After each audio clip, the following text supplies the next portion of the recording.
আমার আব্বু রিক্সা চালাইতো কিন্তু এখন পারে না।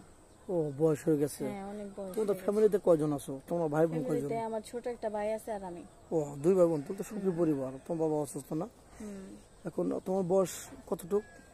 আমার বয়স এই যে 20 পারা পড়ছে। হ্যাঁ। এখন পড়াশোনা কতটুক করেছো তুমি? পড়াশোনা তো করতে পারি নাই, বুঝতেই তো পারতেছেন যে আব্বু আম্মু অসুস্থ। ও কেমনে পড়াশোনা করবো? তেমন করতে পারো না। 8 পাস না এসএসসি পাস? এত পড়তে পারি নাই তো। 8 পাস। 8 পাস। ও আচ্ছা আচ্ছা, মানে পড়াশোনার ইচ্ছুক ছিল কিন্তু তোমার আব্বুর অর্থ ভালো না, টাকা পয়সা নাই, এজন্য পড়াশোনা করতে পারো না নাকি? না। ও আচ্ছা আচ্ছা, বুঝতে পারছি। অনেক জীবনে হয়তো দুঃখ কষ্ট লুকিয়ে আছে, আমরা ধীরে ধীরে সব শুনবো। যাই হোক, তুমি আমাদের ক্যামেরার সামনে কিভাবে আসলে বা কে কিভাবে পাঠালো, কিভাবে আসলে একটু জানতে পারি?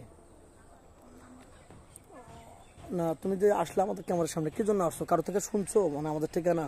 হ্যাঁ শুনছিলাম তো, কিন্তু শুনে আর কি আসছো? আমার বান্ধবীর কিছুদিন আগে বিয়ে হয়েছে বুঝছেন, ও মানে আচ্ছা অনেক আচ্ছা, ওর অনেক সুখ হয়েছে। এই জন্য আসছো না? কিন্তু আমারও কিন্তু বিয়ে হইতেছে না, আমার আব্বু অনেক অসুস্থ, আম্মু অসুস্থ, কিন্তু টাকা পয়সা নাই কেন আমার বিয়ে দিতে বলছে, মানে টাকা লাগবে অনেক। আচ্ছা, তোমাদের ওদিকে যৌতুক কিরকম লাগে? 4-5 লাখ? হ্যাঁ এরকমই হবে। ওটা তো অনেক অনেক সমস্যা। 4-5 লক্ষ টাকা তোমরা কোথায় পাবে নাকি?